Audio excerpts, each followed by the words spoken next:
Hola, ¿cómo están? El acuerdo del nuevo START, han escuchado que plantea Estados Unidos, tendría un objetivo central: controlar el arsenal nuclear del mundo. Pero ¿será este un tema de estrategia o de multilateralismo? Hoy vamos a analizar los planteamientos de China, de Rusia, pero también de Estados Unidos. Bienvenidos. Así iniciamos.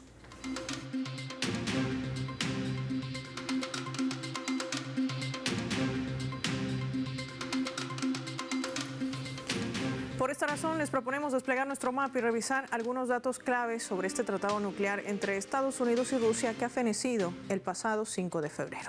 Vamos a desplegar nuestro mapa mundi. Vamos a identificar a estos dos países con los colores de su bandera. Ahí está, Estados Unidos y la Federación de Rusia.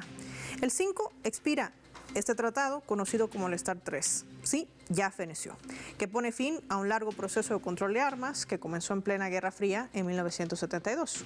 Washington y la entonces Unión Soviética firmaron los acuerdos en ese año, el SALT I y el Tratado sobre Misiles Antibalísticos, para frenar lo que ellos consideraron en su momento una carrera armamentística.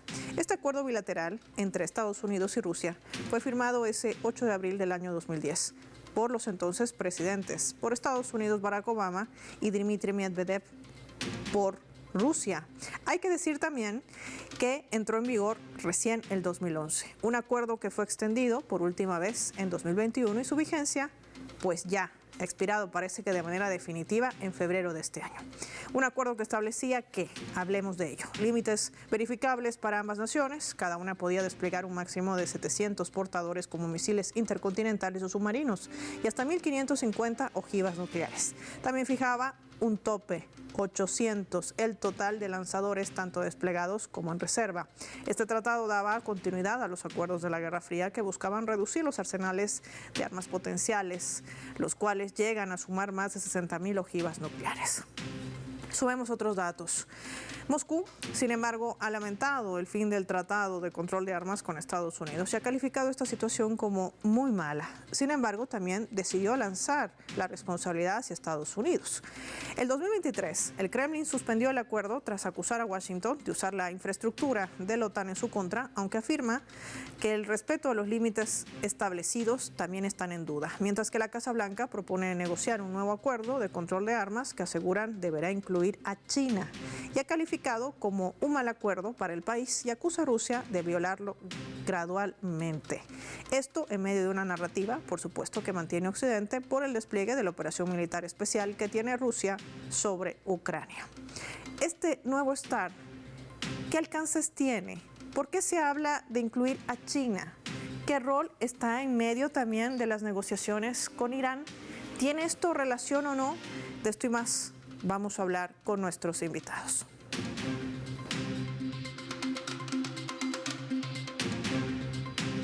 Vamos a sumar a nuestros invitados. Nos acompaña en directo desde Argentina Hernando Kleinmans, especialista en temas sobre Rusia. Qué gusto tenerlo en el mapa. Gracias por su tiempo para Telesur. Bienvenido. ¿Qué tal? ¿Cómo estás? Buenos días.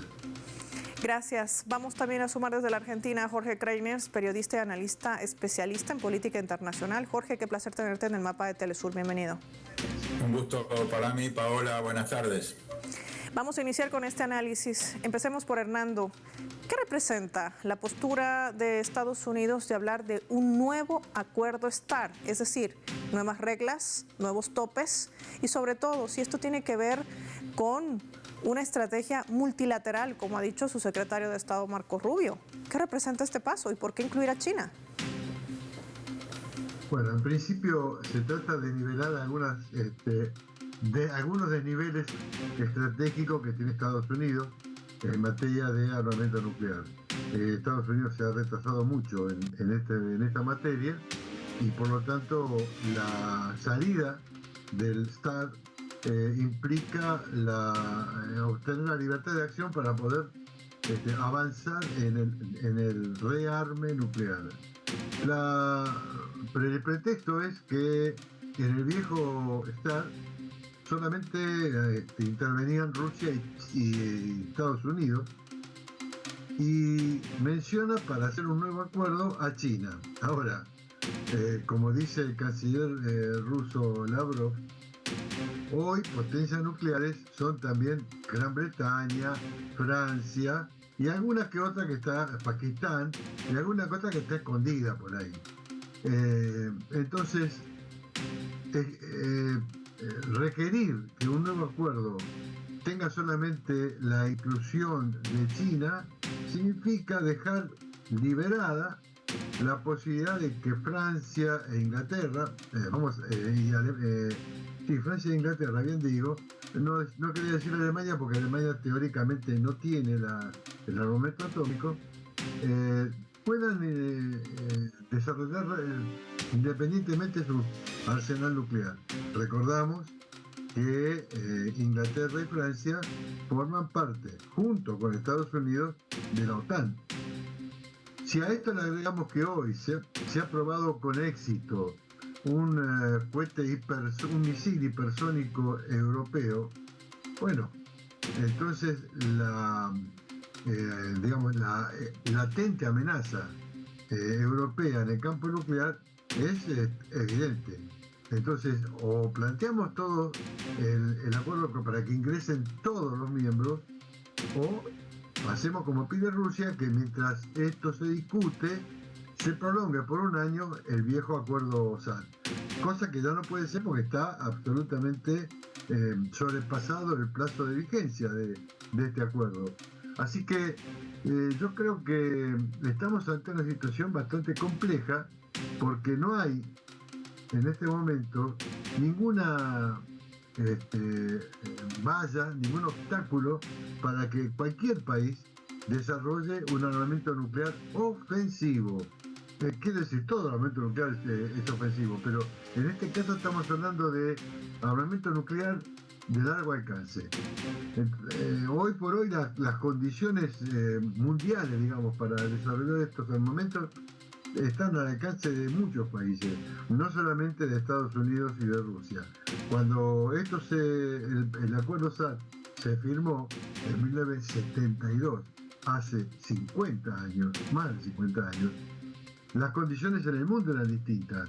No había otros países portadores de misiles o poseedores de misiles que pudieran portar armamento nuclear estratégico que no fueran a Estados Unidos y Rusia, o a la Unión Soviética en aquel tiempo. Hoy no es así. Entonces, o se analiza la posibilidad de un acuerdo que contemple todas las potencias nucleares, todos los países con armamento nuclear, o esto dibuja un gran interrogante sobre todo el panorama político estratégico internacional. Ese programa estratégico internacional del que habla Hernando, Jorge, nos ayuda quizás a preguntarnos, ¿pero quién lo va a manejar o quién lo va a liderar? ¿Será Estados Unidos, que tanto nos habla de tener un poderío militar inigualable, pero se ha abierto muchos frentes en disputas globales, utilizando la presión militar como un arma de chantaje? Es decir, ¿está orillando a otros países a que tengan armamento nuclear para hacerle frente? Ese es el escenario que se viene. ¿Cómo analizar esta propuesta estadounidense y sobre todo la respuesta que ha tenido y seguramente va a tener por parte de China y hasta de la propia Rusia? Sí, me parece que esto, Paola, hay que verlo en contexto. En primer lugar, quisiera mandar un saludo a nuestro amigo Hernando Kleiman. Comparto sus opiniones y cuando digo que hay que verlo en contexto, creo que tenemos la crisis donde Estados Unidos y la Federación de Rusia están enfrentados en el caso de Ucrania. Tenemos también una política de Estados Unidos de afectar y incentivar la crisis de las Naciones Unidas, de financiarla y debilitarla al máximo posible, incluso retirándose de muchísimas de sus agencias. Y en momentos en que se ha conocido finalmente el texto fechado en el noviembre del 2025 de la nueva estrategia de seguridad de los Estados Unidos, que es de tinte netamente militarista y agresiva. Siempre decimos que Estados Unidos tiene una crisis económica, una crisis política interna, una crisis de dominación que dificulta su carácter de superpotencia dominante única a nivel global. Han habido avances en la dirección de la multipolaridad y Estados Unidos solo tiene el recurso de su poderío militar para seguir utilizando el carácter de superpotencia. Y en ese sentido, me parece que esta forma de liberarse de las responsabilidades del START 3 es un dato peligroso, porque la pregunta es, ¿vamos a una nueva negociación, como dice Donald Trump, o vamos a un rearme de los Estados Unidos y posiblemente como respuesta de las otras partes, lo cual agravaría la tensión y pondría al mundo en un equilibrio de autodestrucción muy, muy severo? De manera que creemos que es un elemento negativo de que no se haya podido renovar el tratado o postergar su vigencia por un año para dar tiempo a mayores negociaciones, como proponía el gobierno de Moscú. Por otra parte, agregar otros países a este acuerdo sería completamente un desnivel, porque ni China ni ninguna otra potencia tiene la cantidad de ojivas y de vectores con los que cuentan Estados Unidos y la Federación de Rusia. Por lo cual, lógicamente que siempre es muy importante un tratado general de no proliferación nuclear y de verificación de las armas nucleares en caso de que no se puedan eliminar. Pero me parece que la pretendida inclusión de China apunta, por un lado, a presionar a China cuando Estados Unidos está enviando armamento a Taiwán, que es un territorio legalmente perteneciente a la República Popular China, pero toda esa política armamentista tiene la posibilidad de desplegarse y bueno, estamos viendo un Donald Trump bastante desaforado, con su lengua suelta, haciendo provocaciones permanentes y sistemáticas, ahora generando un bloqueo petrolero que pone severas dificultades a la vida cotidiana y al desenvolvimiento de Cuba. Registramos el ataque a Venezuela y el secuestro del presidente Maduro. ¿Será que Donald Trump no quiere ningún tipo de límites para desarrollar su política guerrerista a escala global? Me parece que tenemos que hacer un llamado a la conciencia, tenemos que hacer un llamado a las partes responsables del futuro de la humanidad y tratar de que nuevas negociaciones avancen en la dirección de un tratado de verificación cierta y en lo posible de destrucción de estos arsenales nucleares, estas armas estratégicas ofensivas, acerca de la cual trataba el acuerdo START 3 que acaba de finalizar, Paola. Y todo esto además enmarcada en dos cosas, creo yo. En dónde está la transparencia de un Israel que tiene además ojivas nucleares que no declara, y segundo, la presión sobre Irán. De estos dos aspectos me gustaría profundizar junto a Hernando y a Jorge Kreiners, a quienes invito a mantenerse en línea, y a nuestros televidentes también. Marquemos nosotros una pausa, al regreso analizamos estos escenarios, no sin antes revisar nuestra escala.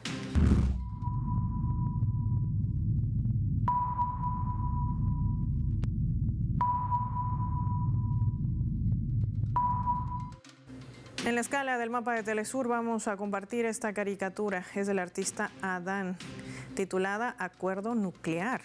Ustedes ven la imagen, el logo de este acuerdo nuclear que rodea a una paloma de la paz. ¿Será realmente el objetivo de un acuerdo la paz? ¿O será la paz un justificativo maquillado para generar un club de amigos de acuerdo nuclear? ¿Quién manejará este arsenal? ¿Cuáles son las herramientas geopolíticas que además se van a discernir en las próximas horas? ¿Que podría poner tan solo esto como un pretexto para una nueva dominación, impulsando quizás una nueva era o un nuevo cambio de tiempo? Vamos a analizar todos estos aspectos al regreso.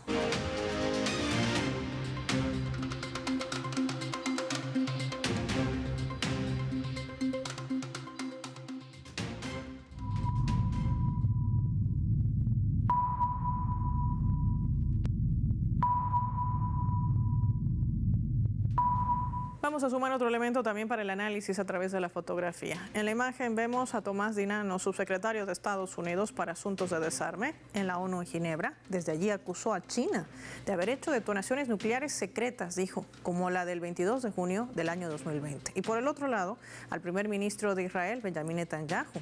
Israel, que además hoy se reúne con el presidente estadounidense Donald Trump para presionarlo sobre Irán en medio de su espionaje y su narrativa farsa de armas nucleares que traza desde la década de los 90.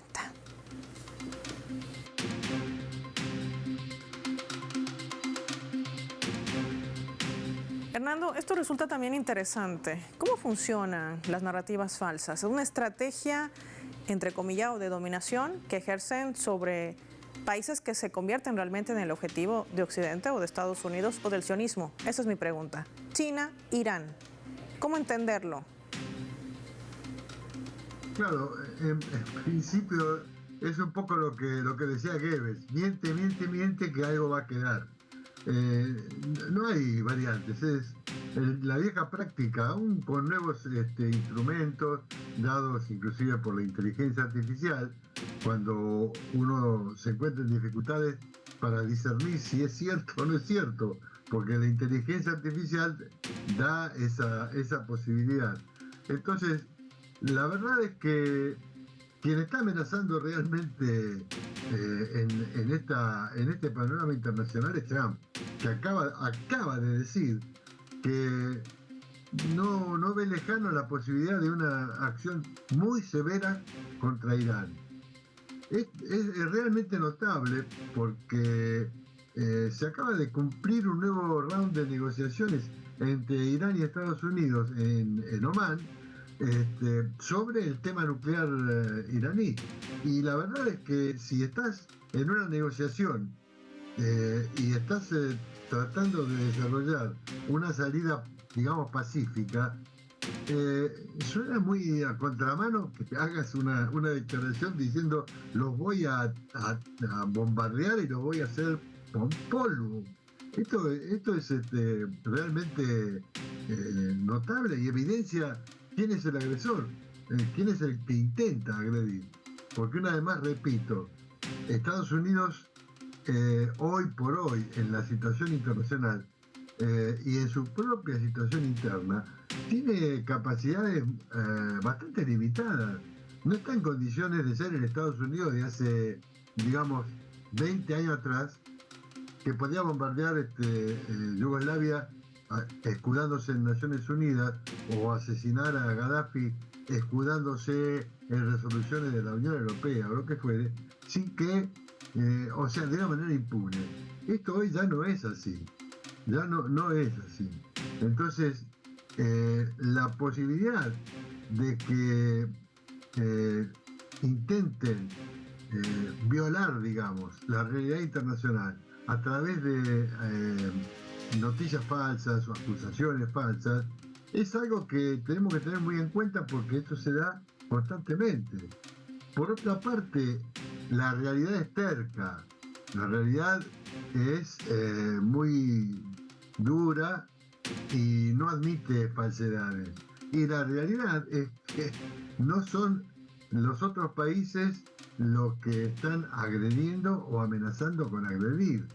Hace unos pocos días el presidente cubano Díaz-Canel decía en una conferencia de prensa, respondiendo a la acusación norteamericana de que es Cuba la agresora, decía, nosotros tenemos una base extranjera en Cuba y esa base extranjera es de los Estados Unidos. O sea, la realidad es una sola, no hay posibilidad de alterarla, la realidad, inclusive con la inteligencia artificial. Y esta realidad es muy terca y va desarrollándose de una manera casi imparable. Yo me refiero en este sentido a la situación en Europa. Hoy por hoy, la operación militar especial que Rusia lleva a cabo en el Donbass y en las fronteras ucranianas está casi terminada. Hay una realidad, que es que Rusia está terminando de liberar las zonas que todavía estaban bajo el dominio ucraniano, y que en la medida que Ucrania, o el régimen de Kiev, no se avenga a negociar directamente la paz, no un armisticio, sino la paz, la situación va a ser cada vez más compleja para Ucrania, para Kiev. Y esto repercute en la posición de los principales países europeos. Con lo cual a Trump se le genera otro gran problema, porque hoy por hoy Trump tampoco está en condiciones de dominar totalmente la política europea. De hecho, Macron está tirando la toalla y ya dijo que va a negociar con Rusia. De hecho, la ayuda, digamos, entre comillas, de la Unión Europea al régimen de Kiev es cada vez menor. Bueno, de hecho, Estados Unidos se apartó de la ayuda ucraniana y se diferenció muy claramente de la posición europea con respecto al conflicto. ¿Por qué? Porque Estados Unidos lo que quiere es liquidar ese conflicto porque le molesta en su interés o su intención por consolidar sus posiciones internacionales. O sea, nosotros podemos decir lo que querramos de Trump. Podemos decir que es un loco, podemos decir que es un violento, podemos decir muchas cosas. Mira, la enorme mayoría van a ser ciertas, pero no podemos decir que Trump o Washington no entienden cómo es la situación internacional. Está claro que lo entienden. Está claro que saben dónde están los principales problemas para esta situación internacional. Y están tratando de imponer al estilo norteamericano, que es un poco el del salvaje oeste, imponer una política que el mundo ya no admite. No admite porque hay una realidad que es distinta a la que plantea Estados Unidos. Entonces, ante esta situación, ustedes recuerden que hace ya, ¿cuánto? Hace 20 años, más de 20 años. Sí. El secretario de Estado norteamericano, Colin Powell, mostró una probeta diciendo que esa era la prueba de que Irak era agresor. Esa probeta sirvió para invadir y para destruir Irak. Uh-huh. Hoy eso es imposible. Hoy la relación es distinta. Sí, pero una narrativa, Jorge, que sin embargo tiene una presión y tiene una élite sionista que hoy se reúne con Trump. Y mientras nosotros conversamos en este programa, el cielo de Teherán se ilumina con fuegos artificiales. 47 años de la victoria de la Revolución Islámica. Una revolución que además tiene muy, muy fijados sus principios, no solamente soberanos, sino también de defensa. ¿Qué va a representar esta presión? ¿Qué escenario podría abrir en medio de todo este contexto que tiene mucha relación con el tema de hoy? Estamos hablando de quién realmente va a controlar este arsenal nuclear, tomando en cuenta que Israel ni siquiera reconoce que lo tiene y que lo podría utilizar en cualquier momento. Sí, es un escenario de incertidumbre en relación al control de armas nucleares ofensivas. Y por lo tanto el mundo siente una complicidad mayor a la que había antes del 5 de febrero del 2026, cuando expira la vigencia del START 3.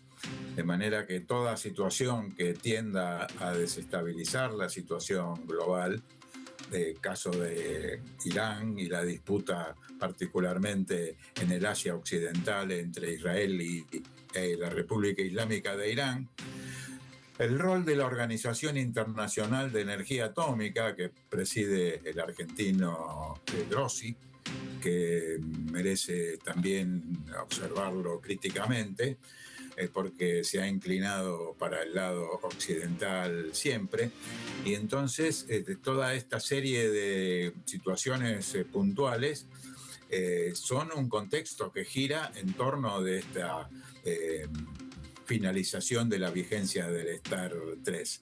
Y si Estados Unidos, como se ve a diario, tiene una política de poner al mundo al borde de una confrontación global de carácter militar, bueno, esta negativa a suscribir que la cesación de la vigencia del tratado se impulse por un año más para tener tiempo de una nueva negociación, como propone Vladimir Putin, me parece que Estados Unidos es el que está complicando las cosas porque no tiene otra posibilidad, dada su situación general, e incluso la repulsa que está recibiendo internamente Donald Trump en cada elección que se produce, las grandes manifestaciones populares en defensa de los migrantes en Estados Unidos, la pérdida de popularidad de Donald Trump hace que huya permanentemente con su discurso hacia afuera, generando conflictos en todas partes del mundo y ahora amenazando con un rearme nuclear fuera de todo control y de toda posibilidad. Efectivamente, el crimen cotidiano que comete, el crimen de genocidio cotidiano que comete Israel contra el pueblo palestino y sus amenazas constantes a una nueva guerra contra Irán, son parte también de toda esta situación. Y tenemos que decir que estamos planteando la postergación de la vigencia de un tratado cuando... Hemos perdido el contacto con Jorge Kreiner. De todas maneras, quiero agradecer también a Hernando Kleimans por habernos acompañado hoy a ambos con su valioso análisis para nuestros televidentes del mapa. Finaliza el programa y lo hacemos revisando nuestros vectores.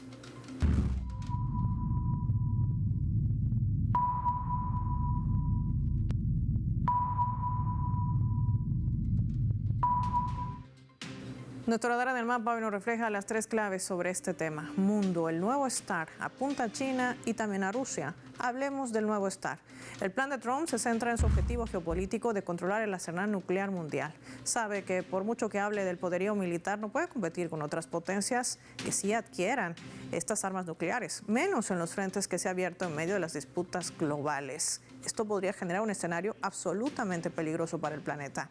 2. Irán. Este siempre ha sido el objetivo de Occidente de la mano justamente del sionismo. Atacar con narrativas falsas a la República Islámica de Irán y a su programa nuclear. A ello responde también la presión de Netanyahu en el encuentro con Trump. Lograr su ambición de presionar a una nueva guerra en la región de Oriente Medio. 3. China. En medio de todo este escenario está el gigante asiático que, como siempre, seguirá siendo el objetivo principal de los Estados Unidos. Así como la propia Rusia ha calificado como el club nuclear, lo que plantea Estados Unidos no puede ser un determinante para justificar la paz. Rusia está clara de que si más países se arman con ojivas nucleares, nunca podremos tener un escenario del respeto al derecho internacional, porque Estados Unidos lo ha destruido el pasado 3 de enero. Soy Paola Pérez y nos vemos en otra edición del Mapa.